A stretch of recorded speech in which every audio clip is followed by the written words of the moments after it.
I made this video intended for those who kind of lost their purpose throughout this journey that they're going through. So they made a vow that they were going to be more consistent with certain things like the gym and doing all their work at the same time and just staying focused on the right track.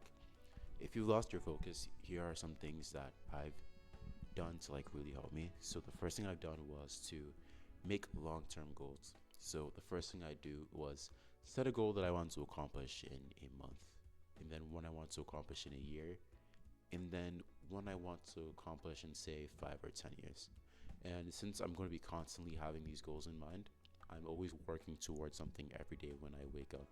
So it wouldn't have to be a second of me just pausing, making sure that what am I supposed to be doing? I already have that thought in my mind. So that's one thing I do to help me stay in track. And then one thing I also do is I make an accountability journal. So things that I'm supposed to be doing, I make sure that I jot them down and I make sure that I accomplish them at a set amount of time. These are also called SMART goals.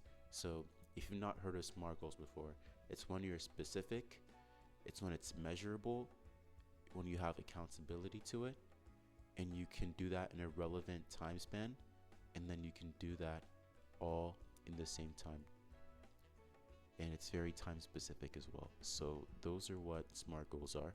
If you don't know what they are, I can leave them down in the description for you guys to check out. But SMART goals also are a really great way to keep me accountable. We actually learned about this one in school, and I was like, this isn't really helpful until I started applying it, and then I felt so much more organized with my time, my intentions, and everything just seemed to be going really well. So using SMART goals is something that I'd really recommend. Finally, last but not least, I would make sure that I also have a buddy who tags along that has ideally the same kind of goals and outlooks as me, so we can keep each other accountable. So for example, let's say I was going to the gym, I would have a lot more resistance if I was going to the gym with someone and we both promised to be there and I didn't show up. That would make me feel like an absolute douchebag, and that really increases the chance that I would go, as opposed to me just going alone. Well, I can just go ahead and skip it if I'm going alone, right?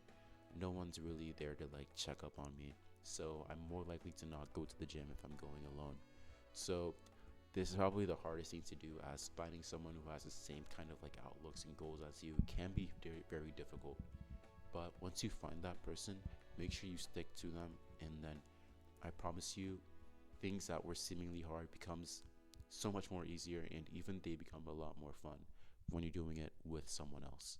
So I'm lucky I found these people very early in my college years. They lived right below me, so we go to the gym, we'd eat, and then we do everything together to make sure that we were staying on top of our tracks with each other. And now we're even studying with each other next semester since we have a similar class schedule. So finding people is by far the most important one, and I urge you guys to really get out there and start finding people. If you guys have a problem with this, I can make a separate video detailing how you can talk to other people and how to make sure that you're talking to other people effectively and really setting your intentions with them as you want to be friends with them, and cultivate a lifelong friendship, hopefully. So those are my 3 tips for helping you guys stay on track with your purposes. If you guys like this video, make sure to like and subscribe, and thank you guys for watching. See you guys soon. Bye.